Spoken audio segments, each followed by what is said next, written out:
Hey, this is Anthony Ramirez back here at the lab. I am here with my good friend Ryan and Haylie. They are the dynamic duo of title here in San Diego County. And the reason I have them on today, not only because we're really old friends and we've been in the business forever and ever and ever. You're like one of the ballers, bro. No. You're like one of the OGs now. And things so come full circle, huh? they come full circle. And so now I want you guys to hear some of the insights of my good friend Ryan here. Well, thank you so much for having us on, Anthony and Haylie Collier, my business partner, and we're stoked to be a part of it and hear what you had to say and go around and see what topics we can cover. You know, I'll tell you what. You know what? I'll tell you this much, Haylie, you're truly blessed to be working with a guy like Ryan. And I'm not just stroking his ego because, but honestly, I know I have to like deflate the balloon a little bit sometimes. I'm totally just kidding. I appreciate you saying that because I tell him all the time how grateful I am from, being a 24. Was I 24 when we met? 24-year-old lost child in the world of real estate and doing title, and then meeting this guy totally 180'd my life around. Yeah. So I definitely feel that as well. Yeah. Thanks, Ryan. Thank you, guys. Well, no, it's truly because the thing is that one of the reasons we talk about certain things in this podcast in particular, real estate, mindset, entrepreneurial spirit, our lessons learned.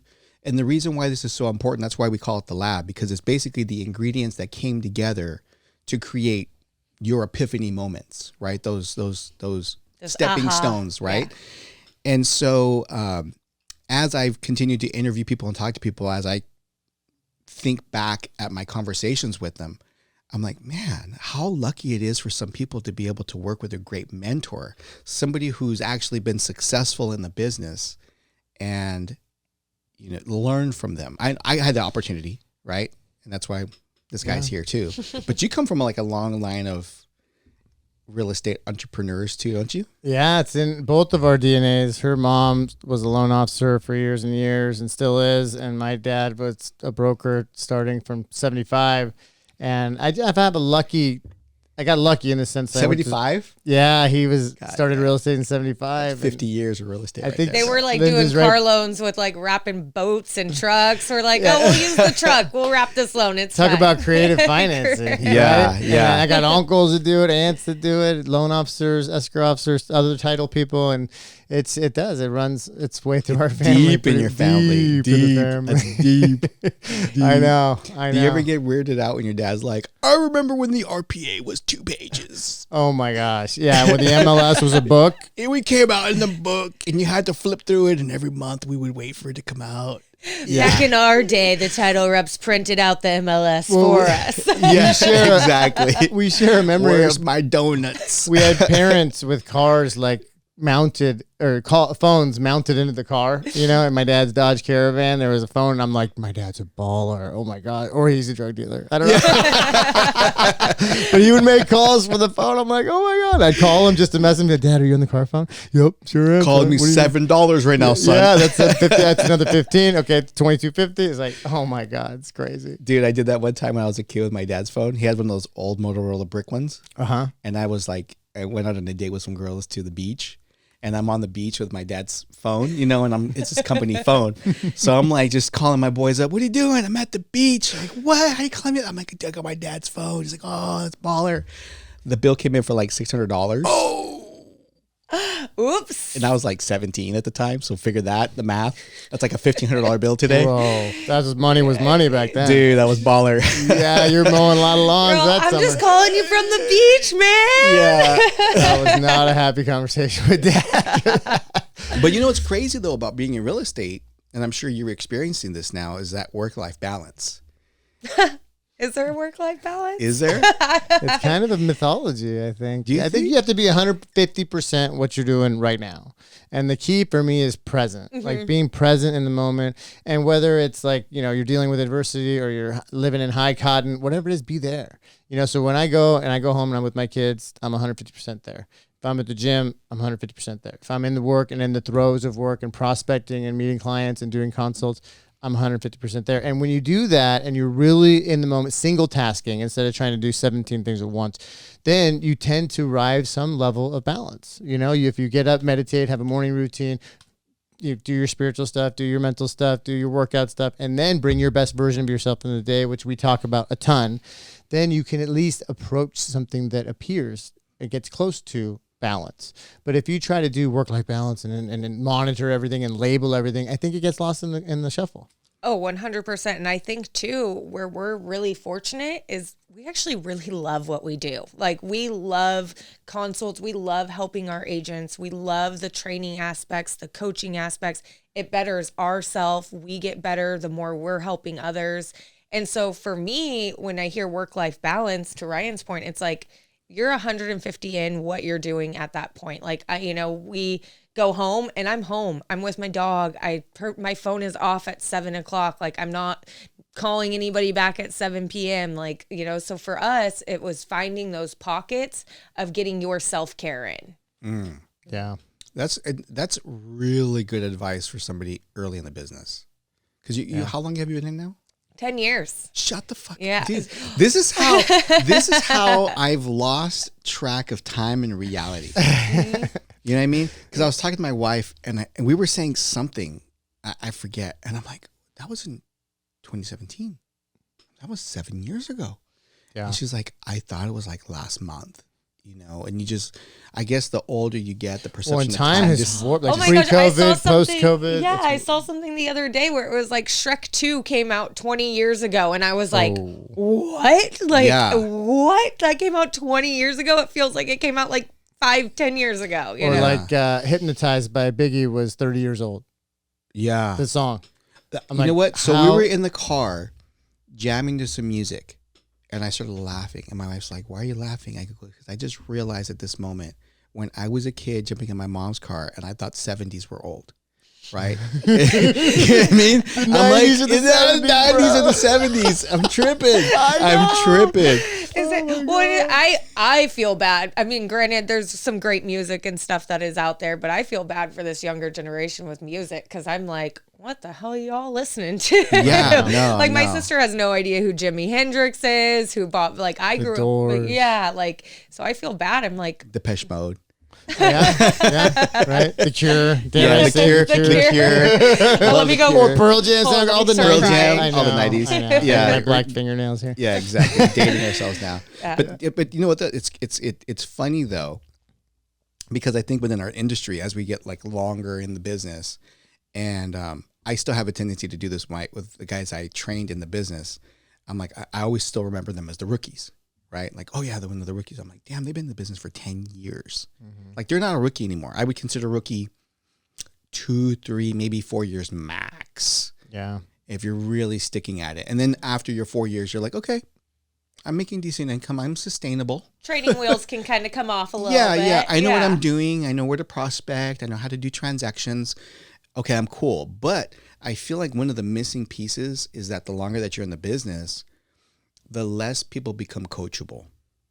They're so complacent into the way they are. This is just the way I've always done things. Coachability is one of the biggest traits that I've seen over time, the people that stay stagnant and recognizing that change is necessary. Oh my gosh. I mean, what were we talking about the other day where I was saying, like if I ever say, oh, I know this, just slap me. Like we should never say, oh, I know this or I already know how to do this, because to your point, there's always something to learn from it. Always something coachable. And I think we were talking about that like a couple of days ago where I was like, yeah, don't ever let me say that. Well, I think one of the things that's made us successful, and at least with sticking around, right, is that longevity says a lot. Yeah, I tap into today's culture through having younger employees. And so I'm lucky, just as lucky as she is in that sense, because she's got her finger on the pulse of what her generation responds to, emotional status, what type of outreach is going to hit, and launching into the whole social media and digital marketing era is largely due to, a cooperative effort, but she provides me insights, which my 47-year-old self isn't as in tune with, because I can be or tend to be stuck in my ways, and I know what worked to get me here, but what got me here ain't going to get me there. Right. And so, impermanence is the one thing we can count on, that we're constantly in a transitional state, and the only thing that we can come to rely on is change. So when you just embrace that and you become an open book and willing to learn, which I'm very grateful I've been given a disposition that I'm always curious, always learning, and willing to change. What worked yesterday may not work tomorrow, so let's reanalyze and throw it out if we have to. Yeah. And it's a hard mentality to have, because we as human animals crave security and we crave sameness. So when we see something that is evolving out before us and looks changed, it looks scary, and then our fear talk starts coming in our narrative, and we tend to want to pull back and not embrace the change. And you have to actively counteract that in your activities, in your mentality, in your mindset. And it's a constant state of pushing beyond your boundaries, which is hard. I mean, that's why most people don't do it, because it's uncomfortable. It is. It's uncomfortable. Yeah. Well, I take it back. It can be uncomfortable if you allow it to be uncomfortable. For sure. Right? Because if you do go into it and just embracing change, and it's funny sometimes when I hear people speak about these things, in my mind's eye, I start remembering different instances in my life where that epiphany hit, like that trigger hit, right? And I remember, this is like a long time ago. I was young. I was probably in my early 20s. I was out with some guys. We were doing some training. And at the training event, it was 15 of us against like 50, 60 other guys. Okay, so we're doing military maneuvers. And at the time, I remember thinking, this is going to be dumb. These guys are going to track us down. They're overpowering. It's not going to work, right? But here's what the saving grace was. Of all things, a silly movie about gorillas. It was an old movie called Gorillas in the Mist. Mm-hmm. These gorillas were sitting in the mountains, and when it was raining, there was a guy that was observing the gorillas, and he was sitting there shivering, and the gorillas were just chilling. They were just, yeah, so it's raining. I can't change it. It is what it is. And he's narrating this, and he's like, I'm watching these gorillas, and they're just at peace. And regardless of this rain is so cold, and here I am shivering, and it doesn't even flinch them. It's not that they don't feel it. They feel it. They're just not letting it bug them, and they're just going about life. They're embracing. He's embracing it naturally. And so accepting. you watch the guy, this professor, observer, just take a breath in and just lets it go. He's like, it's wet. It's cold. Yeah. It's rain. It is what it is. And you just accepted it. And he's like, and then I didn't feel the rain anymore because it was just normal. Like right now, you don't feel that you're wearing shoes until you stop and think about it. Oh yeah, I'm wearing shoes. But for the most part, you don't think about it, right?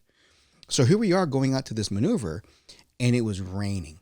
And I'm like, and I hear like all the guys bitching. Pulled out my wet weather gear, threw it on. And all I can remember was that guy talking about the gorillas and like not caring. I'm like, yeah, so what? It's raining. It is what it is. But hearing the other guys bitching about it was empowering. Because I'm like, those guys are pussies. They don't want to get wet. They don't want to get dirty. They're more worried and concerned about the rain. Mm-hmm. Oh, we're going to dominate these guys.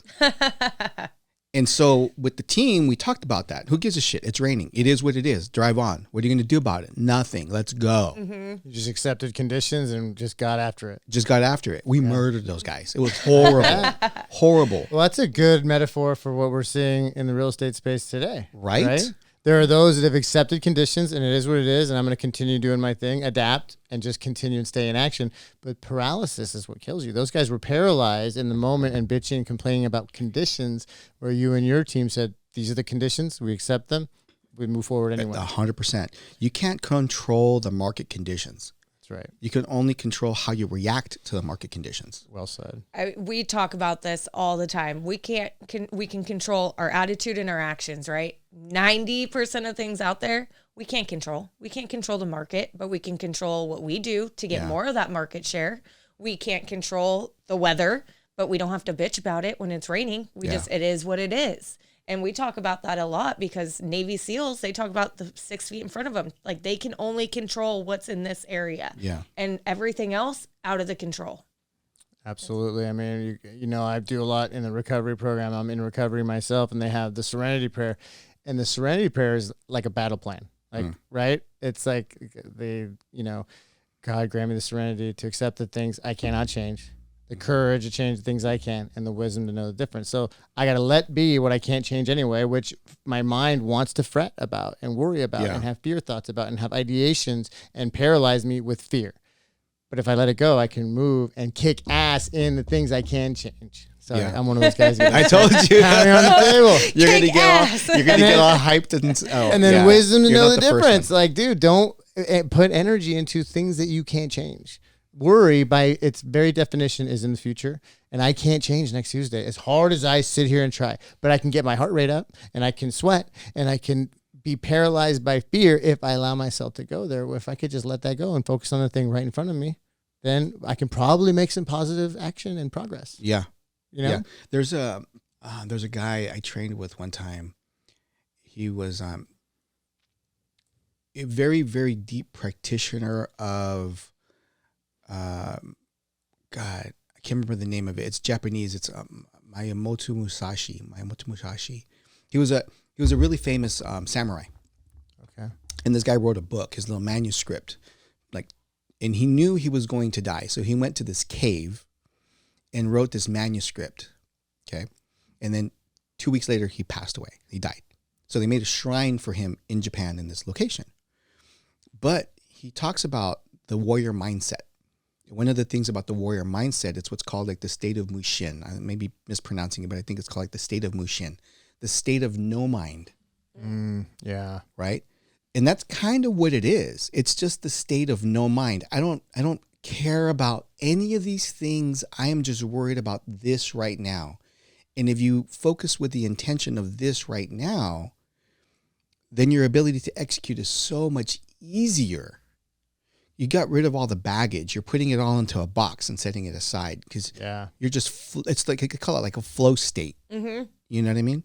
Well, what he's talking about is as the road unfolds before you, you don't bring your 5-year-old trauma or the bad week you had last month or the bad conditions as it's widely perceived around us. You don't overlay what's in front of you with all that lens of negativity. You actually see it for what it is. So no mind is not allowing the amygdala to do its thing to try to protect you and give you fear and overlay fear all over what you don't even know has come to pass yet. But just being and just seeing it for what it is and accepting reality as it unfolds before you is, I think, the state of no mind as I understand it through Buddhism and stuff. So there's a lot of alignment there. Yeah. But I mean, and you can get into it and then you slip right back and then you get back. But you know what, though? Don't you feel like, though, is that, I know for me, as I do a lot of meditation myself, right? I feel like the more I do meditation and I just take a time you can sit in your chair and literally just drop in and you know the feeling. Like you feel like warm, right? Mm-hmm. Like you're like, you're just, you're in the state of like no mind, but you just let everything go and release. Whew. Take those 6 deep breaths, breathe in, out. I mean, for us, we've really got into the morning routines and the meditation. I'm still definitely working on that aspect of it because it's hard to sit there and have that kind of no mind and you think a thought and you don't want to react to it. And it's so hard to train yourself not to react to it because we're such reactionary people. Well, I feel like there's in the scientific side, you're deeply rooted into your synapses in your brain. And unless you start exercising those synapses to become a part of your life, part of your being, you're never going to get it naturally. So no different than if you're going to do push-ups or burpees. Right now, you're going to bang out 2 or 3. You're not going to get 50.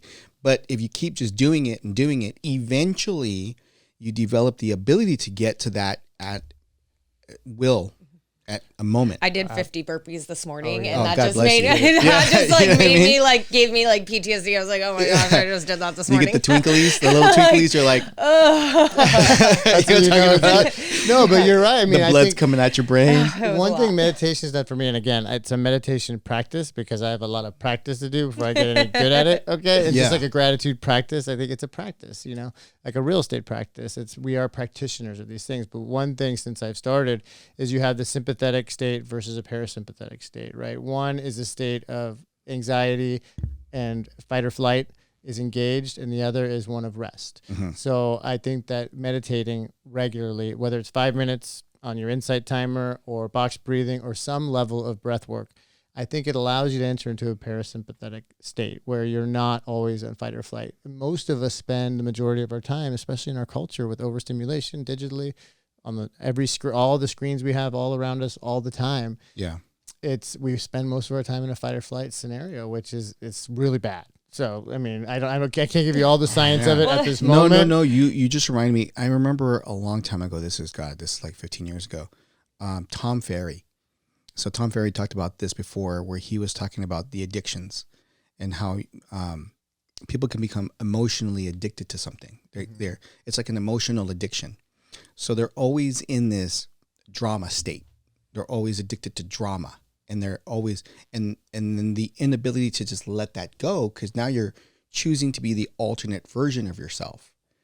So like in real estate, I hear this all the time. I hear from agents just nonstop bitching and complaining about it. Every transaction. Doesn't matter what transaction you're in. It's just bitch and complain and bitch and complain. No filter.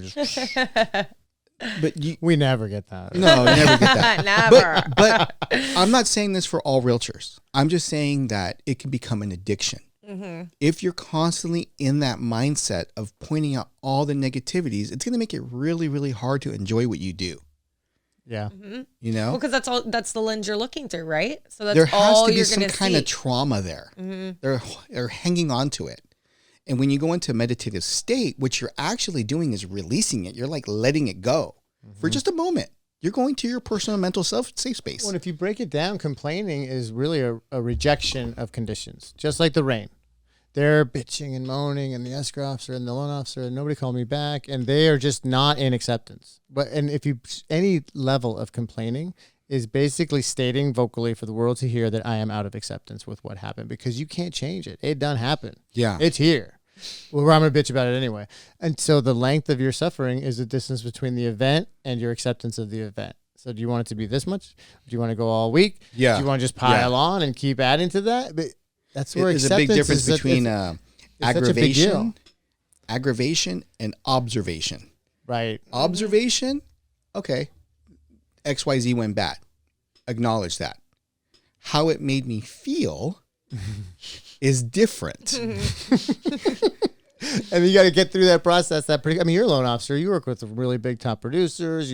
You get a call for a $3 million loan, and then the next call is you're fired. And then the next call is I have 3 buyers for you. And the next call, right? Every call is something start my day different, right? And it's like 8. It's not even 8. I'm just indifferent. So we have to protect this because our days get so wild. Like to Ryan's point, we get a call, $4 million listing. Next call, or they don't even call us. We just see titles open somewhere else, and we're like, oh. Okay.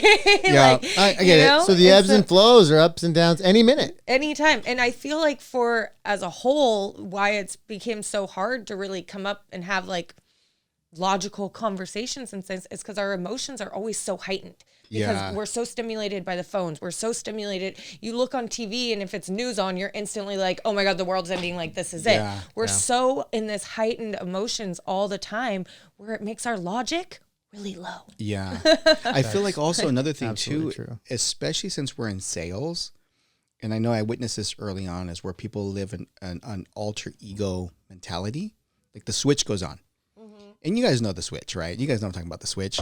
Where you're like, hey, what's up, bro? How you been? Nice to see you. And you don't give a fuck. You know what I mean? Yeah. But it's just like the sales switch goes on. But like the mask. The mask. But but you think about it like this. Think of like Batman. Right? Yeah, that's what I was just saying. Or even Beyonce, and she has her Sasha, right? Yeah. But here's the crazy thing about Batman. Why I love Superman more. Batman gets stuck in his alter ego. Mm-hmm. Everybody forgets for him being Bruce Wayne, the billionaire. They always just see this guy. My parents died in the alley, and I hate all these. I'm just dark. Dark Knight, right? I'm just always in this mode, right? And never about the Bruce Wayne. He's like secondary. But when you look at Superman, it's the exact opposite. The guy's like superhuman, can be a god, right? But chooses to live like Clark Kent. Like he chooses humility. He chooses to be humble. He chooses to be normal, knowing he has all this capability. Different mindset. Yeah. Yeah, I like that. I actually it's funny you mentioned this because I just listened to a podcast this morning about having alter egos and being able to kind of tap into that. But it could be used in such a benefit too, because some people think of our goals, we don't want to get uncomfortable, public speaking, certain things. You almost have to tap into a sense of okay, well, Haylie won't do it, but Natasha might do it. And if that's my alter ego name, she's a badass and she's not afraid of anything. So she can get on the phones and make those calls, get in public speak. But when I go home and I'm Haylie, that mask comes off, and then I'm You can chill. raise up Natasha when needed. Man, Yeah. And that so is cool. black belt. Mm-hmm. So ninja shit. that's some ninja shit right there. Mm-hmm. The reason being it's so important in our industry, we walk into so many different walks of life. And recognizing, number one, we all have the capability of being social chameleons. We all do. Whether you say, oh, I can never do that. No, you're choosing that. And I'm not saying be inauthentic. Oh, you're from Detroit. You like rap. I love rap. What's that, son? I'm not talking about that. I'm talking about being able to at least drop in and comprehend of who you're working with. Oh, yeah. When you have when in Rome, right? affluential clients, they're going to speak a little bit different language. At first, it may not be comfortable with you, but you're going to have to just learn a new language. Mm-hmm. Well, I think mirroring and matching could be considerate, and having manners and using appropriate behavior and words in a given situation, like read the room, right? That's a form of courtesy.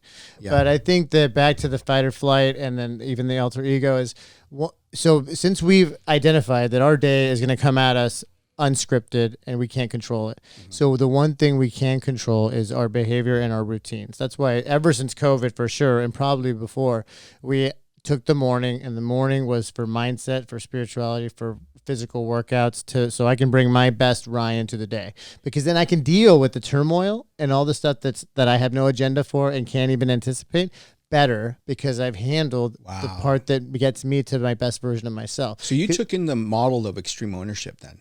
Yeah, exactly. With Lath and Jocko and I've gotten my wake up time to 4:45 because I need to get out. I read 10 pages of 3 different books. I do a little bit of meditation, and then I do some other things for spiritual, mental, because I stimulate the brain, stimulate the spirit, and then stimulate the body, and then work that out. And I got endorphins flowing through. I've let shit go, and I'm coming in, and I can take the day at that point. But if you get me out of routine, I'm barky. I'm less energy, and I'm short. The alternate state of Ryan, right? And I'm a pretty optimistic person by nature. But after that, I feel like Superman. Let's go. There's nothing I can't handle. And then I can call those top producers, and I can get those F-offs, and I can get that rejection. It's not personal, because it's not personal to them. They just don't have the need today for what I'm offering.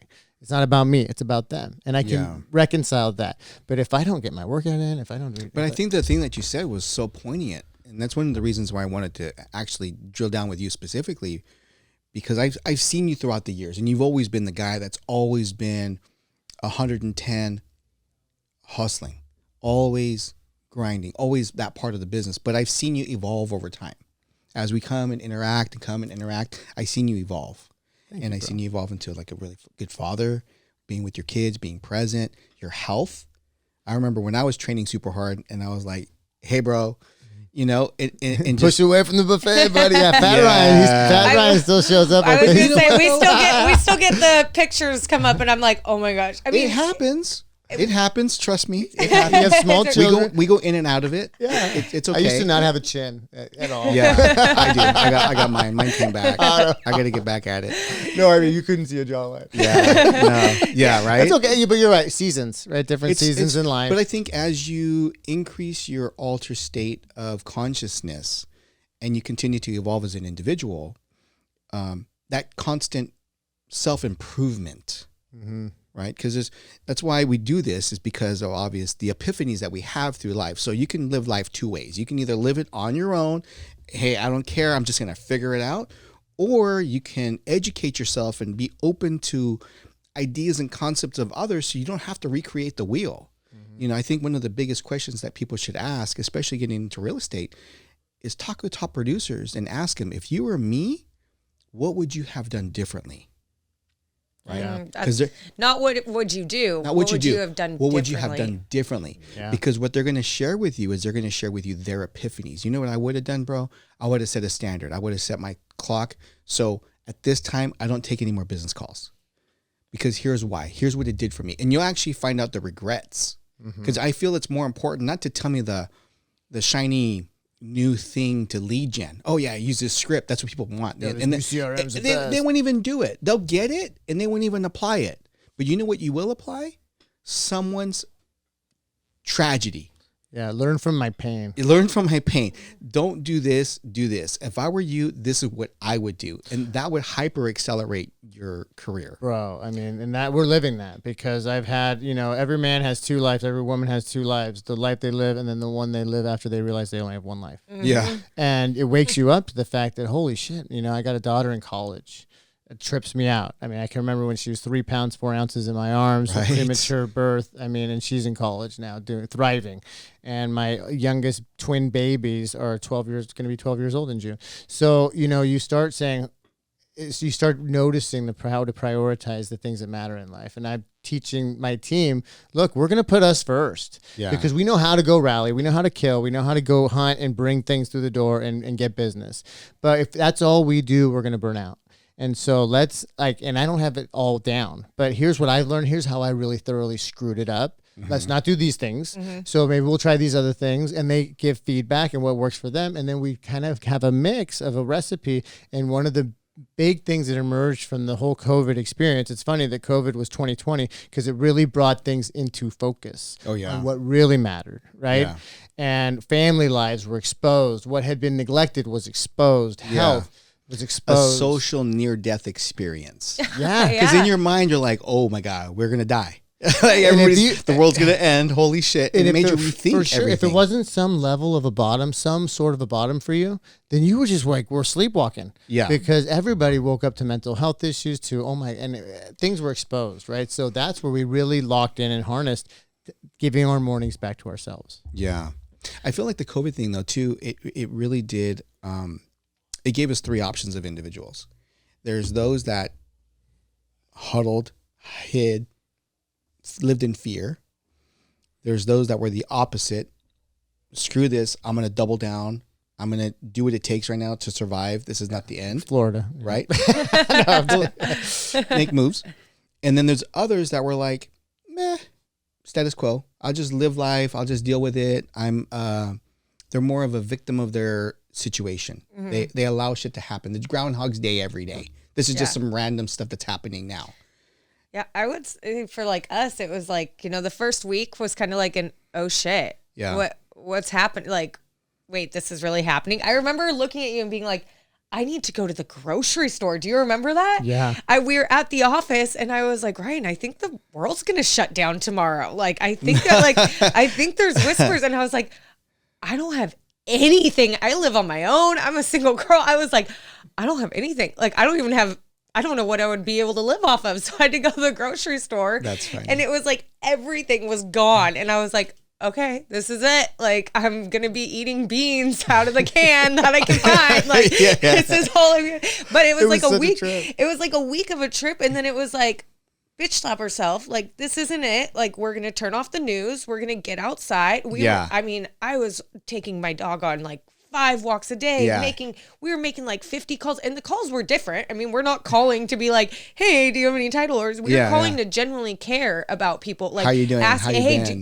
do you need groceries? What do you need? Like, is there anything we can do to help? We lived in our DMs so much. We were all like, what can we do to help, And that really helped us get out of our own way, out of our mind being like, oh my God, this is really happening to us, because we are so focused on what can we do to get out of our mind and to help others. And it really brought us out of kind of, I think, better people out of COVID than who we were going into it. For sure. Without a doubt. I feel like people get gravitated to you guys specifically because you're positive. You're like regularly positive people.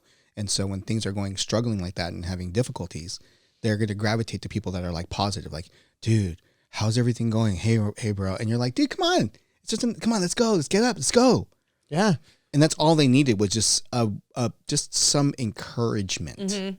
That was People need to know that things are going to be okay. And most of our messaging, whatever words were used, was the sentiment and the energy was, hey, we're going to be all right. We got each other. And I don't know what Trump and Fauci are going to talk about today, but I know we're going to get through this. And that it boils down to faith. It boils down to confidence. It boils down to having a tribe. Like, you know, we huddled every day during COVID, like except Saturdays and Sundays. And those were long huddles, you know, and it was a bring your whole self to work. We cried, we had fears, we expressed joyous events. We did remember the driveway birthday parties, some weird shit. I was gonna say I might have had like a mimosa one time. I was like, oh, it's Wednesday, but I mean, day drinking was completely tolerated, right? I mean, it was totally accepted and like, you know, encouraged in some cases, especially in the real estate industry. But then the real estate blew up. So then we were perfectly honed in and already had adjusted from when shifting largely from calls to DMs to social media, you know, stuff and marketing to handle that. And then so we just rolled right with it. And then the huddles turned into positivities, rallies, and you know, we kind of Forrest Gumped our way through it, but emotionally we had a place to go. Yeah. And so people naturally built that within their nuclear family or with their work family or a mixture of that. But as long as you had a place to go and be accepted and be vulnerable, I think that's how people processed it as positively as the conditions allowed. Yeah. Yeah. You know, and that's definitely what we did. Yeah. It brought us really close. I was going to say, we still keep our huddles. We still meet as often as we can every morning. There's some mornings where it's like, it just can't happen. Yeah. But we still at least 3 or 4 times a week and once a week in person are talking to each other. And we're not talking about like, we're like business. Okay, this going on in this file, but mostly it's what's going on with us. Like Ryan knows I am an open book. There is no hiding my emotions. Like I'll tell him one day, like, I don't want to talk about it. And then 2 seconds later, I'm like, bawling. I'm like, I just told you I didn't want to talk about it, and it's all coming out. But that's what makes us tight. That makes us, you know, I can look at him as a boss and be like, okay, hey, lead us. Where are we going next? Yeah. And I look at him as a friend. He's he's a brother to me. So it's like we really were able. Yeah. I always tell he has like a picture on his phone of his kids and his wife. And I'm like, my face just needs to be in the cloud as the child. Like, hey, I'm here. Stepchild. I'm back here. But, you know, it really put in perspective of like, we got this. Like we can keep pushing through it. And to Ryan's point, it really helped us go through that crazy time of, I mean, you know, after right halfway through COVID, loans were coming out of everywhere. Like things it was craziness. Yeah. But then it also helped us adjust for this time we're in because we're still just doing the same things. Yeah. We're not taking the foot off the brakes. We're still doing our outreach. We're still doing the calls. We just kept it so consistent, which I think a lot of people realize. Well, in perspective, right? You get leverage on adversity by having perspective. So you have perspective of going through a world pandemic, a global pandemic. We had perspective of 2007, 8, 9, mortgage meltdowns, banks melting down, having to have 3 jobs to feed my family. And so that was awesome. Loved it. I mean, it wasn't bad. I loved it. Actually, I was my mom was a loan officer, and my dad was in construction, so I felt it from the other side. I felt it as a child. You know what though? Experiencing it as a child from your parents going through it, there's a lot of people that got traumatized through it as children. So the next generation of people, we actually did a study on this. Oh my God, this has been about Gen Z's not buying homes. That's why they don't want to buy houses. Because they're like, I don't want to lose my house. They're in fear because as a child, they experienced the trauma of their parents losing a home and the arguments and the fights. So now they're apprehensive of ever taking that major leap.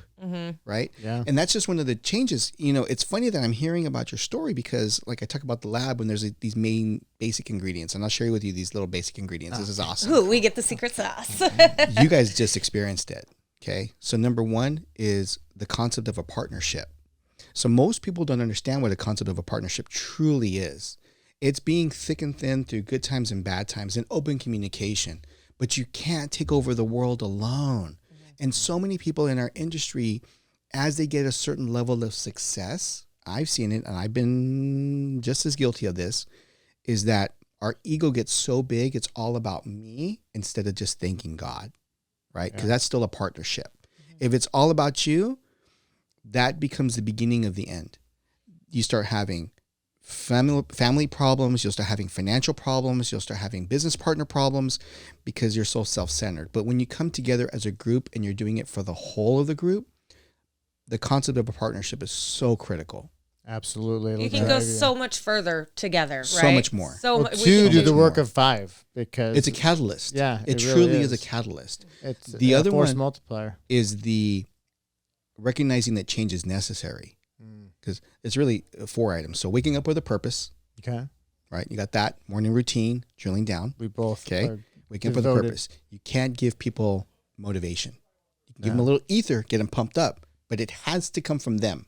You can't put fire in her belly, but she already had it, thank God. Right? Yeah. Concept of a partnership. So how you guys operate. Change is always necessary. Okay. It's our only constant. It should be tattooed on my arm. Right? That's how often we say it. And coachability. We don't have all the answers and we're willing to take in new information. Dang, man. We are in the right spot. Shoot. Is that true? That's true, right? Those 4 things have always stayed consistent. That's where we live. When I see people that operate at a high level, those are the 4 ingredients I see regularly.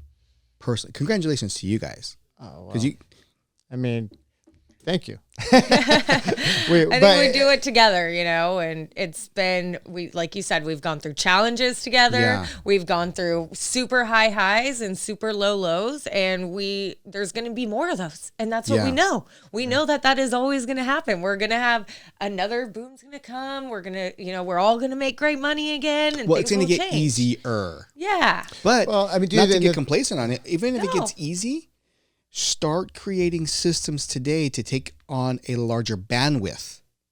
When I feel like when it's too easy, we get so sloppy on our daily routines and checklists because it's too easy. It's just coming at you. We're not prospecting efficiently. We're not trying to make our script really tight and high conversion rates.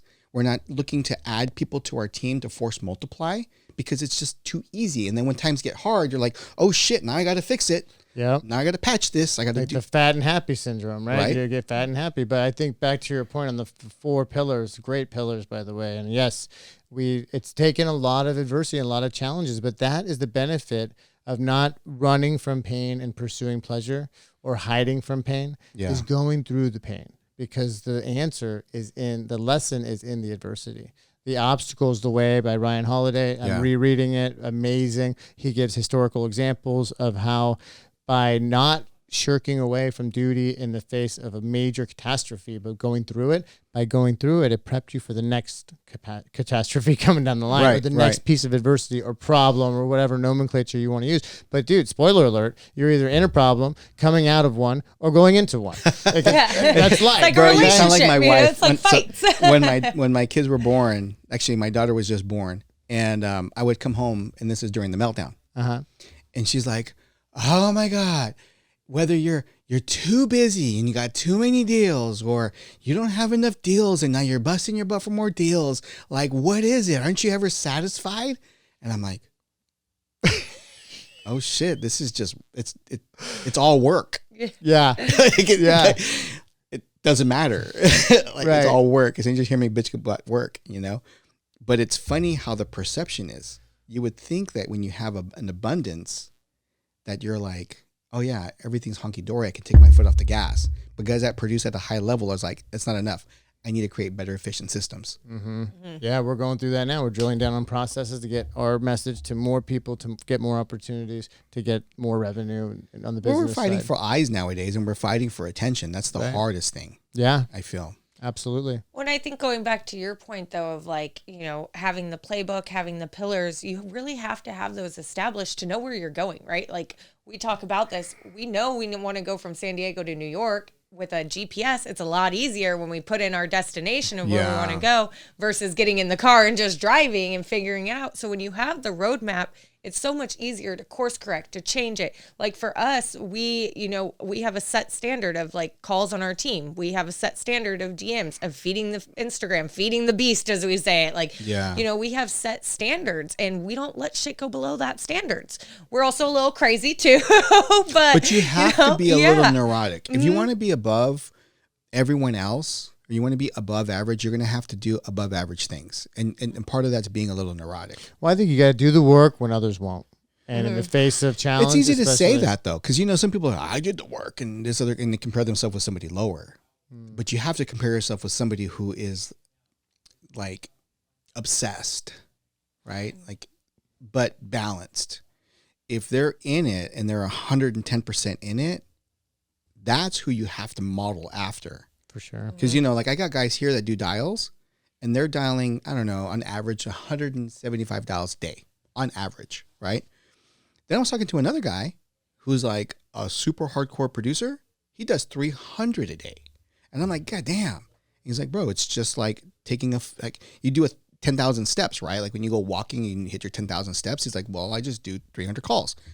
It's no different of a mindset shift. That's just his acclimated threshold. That's his, yeah. He's like, right. I only have 8 hours and that's about how much I can press in my 8-hour window. Mm-hmm. So and I love the navigation thing because Uber, can't come get you unless you tell it where you are. Yeah. And where you're going. Mm-hmm. Right? Yeah. So, but you have to start with, where am I? Where am I in this life thing? On that. Look in the man in the glass, the woman in the glass, and say, listen, this is great. This is fucked. We need to improve here and be real. Because I've had moments in my life where I've had to do that on different levels, personally, professionally, etc. But if you can't be real with yourself, then how can you ever expect to add on and put in a routine or disciplines or even know where to go if you don't even know from where you're starting? Mm-hmm. So you've got to break it down and say, look, I got to man up and face this. I got to do this. I got to make this right. And then you can start building on a solid foundation. But if you're constantly in denial of what you're really all about and you have no real mission statement for your life, then that's a great place to start, because Uber can't come pick you up and the universe can't come hook you up if you don't know where you're at to tell it, help, come get me, right? Mm-hmm. And so you have to start there, and then you can start building and read books and do all the things and end up with routines and standard operating procedures, and the standard is the standard, but you don't have any of that if you don't start with an honest look at yourself and breaking it down on what I need to do better. Question for you then. Where do you see the point where people finally just give in and let go? They finally are willing to step on the scale. They're finally willing to acknowledge where they're at. I mean, typically when things are getting worse at a faster rate than they can lower their standards, right? Because usually people lower their standards, but when shit's getting bad faster than I can... Pre-cat food. But it's like hitting bottom, and when you're losing and burning down your life because of addiction or because of whatever, right, insert neurotic disease, or just in life, when we alter our standards, we alter what's acceptable to us to accommodate what's happening and what we're not willing to work to not happen to us. Right? I feel like that's like hitting a bottom. When you are mentally in a place of being sick and tired of being sick and tired. Exactly. You're sick and tired of being sick and tired. Well, it's not easy, right? Yeah. Like all of this stuff we're talking about, like coming up with your morning routines, getting grateful, journaling, meditation. It's not easy. That's why it's called a practice, because you really have to be disciplined on it. You have to tell yourself, like, no, I'm not giving up on myself. It's about yourself, right? It's like, I'm not going to shoot. That's a really good point. Mm-hmm. Oh my God, it's work. Well, I think that's probably part of it. I think we get so hard on ourselves. If we just stopped and looked in the mirror and just said, hey, you know what? I love you. Mm-hmm. Mm-hmm. And just start there. Like, and I love you enough that I need to tell you this. I can't remember who it is. I'm blanking on it right now. He's some huge Uber billionaire, owns a bunch of businesses. And he started, you probably know it, every day saying 50 times in the mirror, I love you, I love you, I love you. I know Rob Dial talks about this. Yeah, and I can't remember the name of who it is. But I think of that, what's that Saturday Night Live where he's like in the mirror? I love you. You're a good guy. Gosh darn it, people like you. Gosh darn it. But dude, there's been moments in my life where I couldn't look in the mirror. I've been with you, bro. I had self-loathing. I had guilt and shame, and nothing good was coming out of me looking in the mirror. And I can say that that's not the case today. But with work, with a standard practice, with getting real with myself and getting vulnerable with others and getting help where I needed it and getting leverage on problems that existed in my life. And none of that is fun at first. Well, none of it's external when you finally realize it. None of it's external. It's all internal. Yeah. And happiness exists. Things go outside. I just had to unlock the happiness that was already inside. How'd you do that? introspective and work on myself and unpacking and letting go of the baggage I was carrying around from a childhood that I didn't even interpret the right way, but had a certain feeling about, that I had to shed that shit. Did you experience that through meditation? In various forms, you know, I in a recovery program that helps you to face down those demons and make amends with people and unload a lot of that baggage. I'm experiencing it now as I go deeper into meditation. We just talked about breath work before we came on. Yeah. I've experienced it there, but really surrendering and acceptance, you know, because it wasn't like these people all had this vendetta that were out to get me, but it was me all the time. But once I got out of that mindset and went from victim to author, you know, I was the victim in somebody else's story prior, acknowledging and now I'm the author of my story today. And that's one of the things that we love Rob Dial and he talks about. And, you know, I just got out of that victim mentality. It wasn't happening to me, it's happening for me. But I think what you just said was so profound, is that you get to a point where you just have to release it. Oh yeah. You have to be willing to let it go. Surrender is like the biggest piece. We're so attached to this concept of an ego that we have as a personality architect type. Mm-hmm. This is just who I am. This is a product of what came from me, blah, blah, blah. And I'm a Christian. Okay. So I believe in God. I believe in Christ. And I had a conversation with somebody about this in particular. And I said, you know, there's one thing that's very different about being a Christian than any other religion. And they're like, what is that? I said, the belief that you can be someone new. Mm-hmm. You never have to be who you were 5 minutes ago. Yeah. Right? Mm-hmm. I go, so the concept of being baptized in the water, think of it as washing off the old you, because there's now a new enlightened you. Mm-hmm. And that's really what Christ is that he was just sharing that message. You're not in a caste system. You're not going to be a peasant forever, and that's your space. You have the ability to be whatever you want to be, should you choose to let go of the old you. Yeah. And whether you get there with baptism, with therapy, with recovery programs, with Buddha, it's all the same. It's all the same. It's just releasing it. Surrendering of self. Right? Of that ego. You have to put the ego. Your ego is not your amigo. Well, it's like when you said, right? In COVID, we got what we did. We found and got to where we were going by helping hundreds of realtors get where they were going. We lost ourselves in service and got where we were going anyway.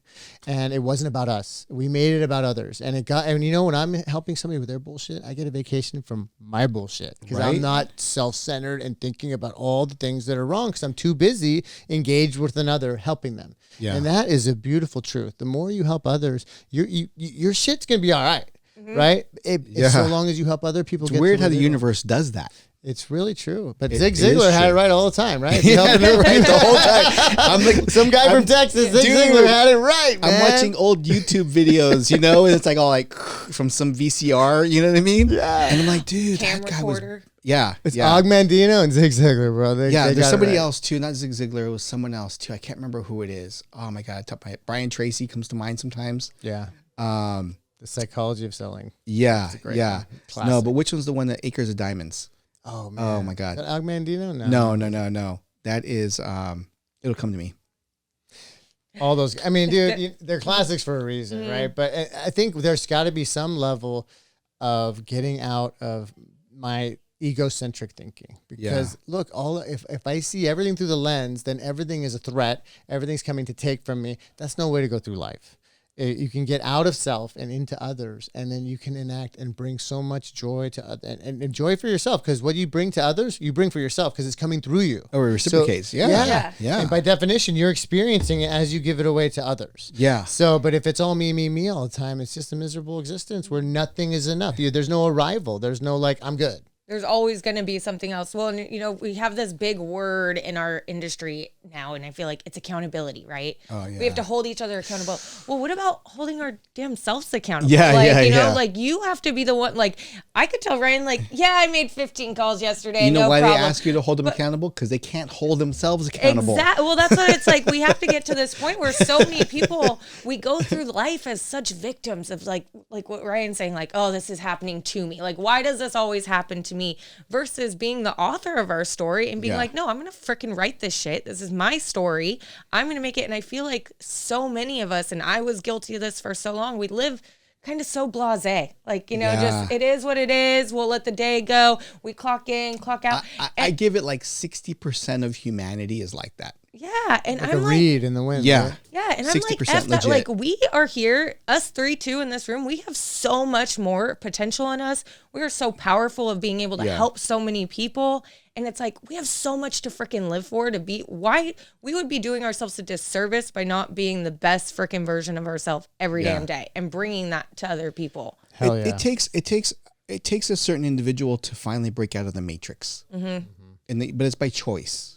And you can still live in the matrix. You just know you're in the matrix. Yeah. Right? But you don't have to tell people you're not in the matrix. Well, and you know what? It's great. Visit. Some people, and for some people, that's great. Like we have all plenty of friends, people that, they love their 9 to 5. They get time with their kids. And that's great. We need those people. But also there's people that are like, we want so much more than that. And I know, like, Ryan and I all the time talk about it, and we're like, we have so much more. Like, we're not just title. Like, I hate when people say that. Like, oh, you guys are just title. It's like, well, that's because that's the label they have to put on you to make them feel comfortable. But when they realize that our business is a commission-based business, and I dictate what my time is worth, then I'm an entrepreneur, and I'm sole entrepreneur. I may have an umbrella of a company, and I'm selling a product, but regardless, the business is me. Yeah.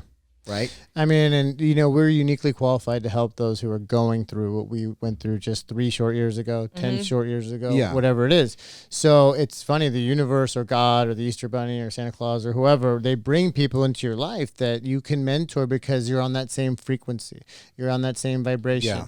And that me mentality, that victimhood mentality, guilt, shame, self-effacing thoughts, self-loathing, self-hatred, all of that is a very low frequency. And when you escape that and understand acceptance, gratitude, service, love, the higher frequencies, and you're operating on that frequencies, you invite people that are operating on those similar into your life. Yeah, because if not, they'll mysteriously manage you out. Yeah. They'll find a way to either weave in or weave out. And there's no alignment, right? There's just no alignment, or just people just gives me like a bad vibe, or they're always like, those people. Those people. You're like, I don't want to be around that person. Dark cloud comes in with certain people. You're like, ooh, never. And you have to ask yourself, like, am I that person in the group? Yeah. And sometimes I am. We talk about it all the time. If I talk to 3 assholes before 10 a.m., I'm the asshole. Yeah. Right? Somebody's trying to tell you something. And I'm a huge believer, and this happened, I've only been working with Ryan going on 6 years. And so this was starting within those 6 years, but it's like, you are who you hang out with. Like, you really are. When you hear that growing up, like, I remember being a kid and my mom being like, you're guilty by association. And birds I'm like, of a feather. Yeah. Like, you were there, you're guilty by association, all those things. When you get older, you realize how true it is and how valuable our time is. And we want to spend that with people that are raising us up, pushing us outside that comfort zone, telling us things that we need to hear, not things we want to hear. And being around those kind of people really help make your life the best life it can be. And some people get so stuck in like, oh, but they've been my friend since high school. And it's like, guess what? We change. They're in love with the familiarity. They're in love with the familiarity. And it's hard to want to let go of the old you, because there's something there that you're hanging on to, which is not them. It's the old version of you that you won't let go. Yeah. Right. And there's something there where you don't feel worthy enough to want to let go or raise your standards. Right. And that's why, for me personally, it's so important to stop and look in the mirror and just say, hey, you know what? I truly love you. I love you as a person. My body is just an avatar of my soul. Right. It's just a meat suit. Yeah. But the person inside there, I love you and you're good and you're meant for better things in the world. And I want you to remember that. And that's okay, because if you're going to tell that to your child, it's important for you to say that in the mirror as well. Because if you don't believe it, how are they going to believe it? Yeah. Totally. Well, I think as we grow as people and grow and reach higher potentials, it's like the lobster, right? What happens with the lobster? Doesn't he have to go under a rock and shed his shell? They have to break their shell. Like, lobsters go through excruciating pain when they are growing a new shell. But they have to break out of their shell in order to go through that pain to have a new shell, to have a new home. Yeah, and that's know eagles do that too, by the way. Not the shell piece, but eagles live to 80. Whoa. And so what happens in eagles is that when they hit 40, their beak is not as sharp as it used to be. and their claws are not Like able to grasp. Yeah, they're dulled, and so basically what they have to do, and this is when they're 40, they have to go into the mountain. They get a big ass rock, and they literally bust off their beak. Their talons. So they break the beak off. I did not know that. Right? Then after the beak grows back, they physically rip out their old claws so new claws will grow back, and then it lives the next 40 years. As a new bird almost, As right? a new bird. With a new With beak all and new kinds With of a new claws. bird, and with all the experience of the old, Right. but with all the tools of new. Mm-hmm. Yeah. You know, and I was like, holy shit. And I know about the one with the lobsters. I never heard the one with the eagles. I didn't know that. I didn't know that either. That's new to me. I'm going to Yeah. start using that one now. Yeah. The 'cause I lobster love gets it. too big, outgrows a shell, it goes under a rock, grows a new shell. Well, But you know, this is even after 40 the years. thing is with the lobster is that it puts itself into an extremely vulnerable state. Mm-hmm. And that in order to itself can be grow. scary in order to grow. Yeah. Well, it's Right? just like when we grow, we get to get vulnerable, get real with the person in the mirror.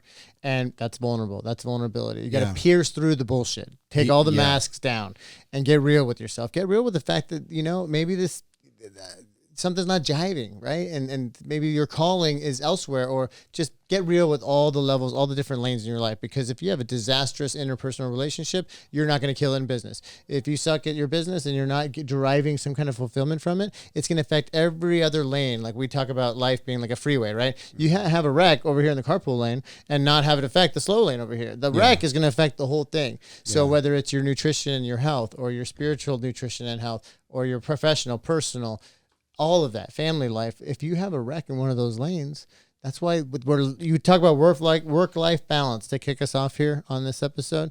I think that maintenance of each of those lanes, all those different circles in life, is critical. That's why when you're in that circle, be there. Don't be on your phone trying to do a deal and hang out when we read to your kid. Because now you suck at two things instead of being decent or good at one. Yeah. Single tasking is more and more coming up, in our lives, is like, just be all in on one thing and then do the next thing, the next thing, but be all in on whatever you're doing at that moment. 100%. I think that's... Well, I think we're all so like in this instant gratification, right? It's like so much of us is I think it's becoming more expected of the world. yeah. And it's unfortunate because we treat everything like Amazon Prime. Right. Like it should be now I can get things delivered today. But I get like it. it used to be like do, a day. I Now do today. get it though. So one of the things about change that I started to really understand, and I learned this from Jocko, is that the tactics never change. The application of the tactics is what changes. Yeah. So back in the day, if all you had was a phone to make your phone calls, great. That was your CRM. It was a Rolodex, and that was the thing. Then we go into this digital world, and now we have, a CRM that's online. Great. But you need to now adopt a new model. Same function. We're still following up with people, right? We're still just calling, making phone calls. But now we have a little cooler space to put it in. We Yeah. have some automation now. We have some automation. Now we add a new layer where we used to have manpower doing all these things. We'd have 4 or 5 assistants. But now with AI and different automation systems, especially within our CRMs, so if you're going to host an event, it automatically triggers an email to say, thank you for registering. Then it sends them a text message that says, thank you for registering. Then an hour later, it sends, hey, there's a video. I'm so excited to see you at our upcoming event. As it leads up to the event, you're having it automatically trigger. Back in the day, you'd have to have an assistant with a calendar manually sending that stuff out. Mm-hmm. Now you can do it on a system, but what's required from you? Now you got to go on YouTube. You got to watch a video, be open to the idea that, yes, you can do this. It's not that hard. Plug it into your system, follow the template. Now, when you're done, you literally created a replicable model that is for free. Mm-hmm. There's no virtual assistant involved. You just took a little bit of extra effort upfront to create a new level of efficiency. Mm-hmm. Right. Acknowledging doing that whole process, change is necessary. Mm-hmm. Yeah. You got to be open to the new. That's all it is. You have to, I mean, we all coach agents. We all help agents. How many times do you hear, I can't figure out the CRM?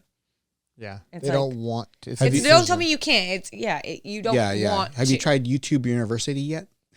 Yeah. When Right? I Like, go dude. log into their CRMs, I go onto YouTube and I'm like, oh, first video. Yep. Right here. Hey, guess what? It's a 3-minute video. Yeah. I figured out how to create a drip campaign in 5 minutes. Well, and that's why like that victimhood mentality, not liking myself, that's a decision, not chance.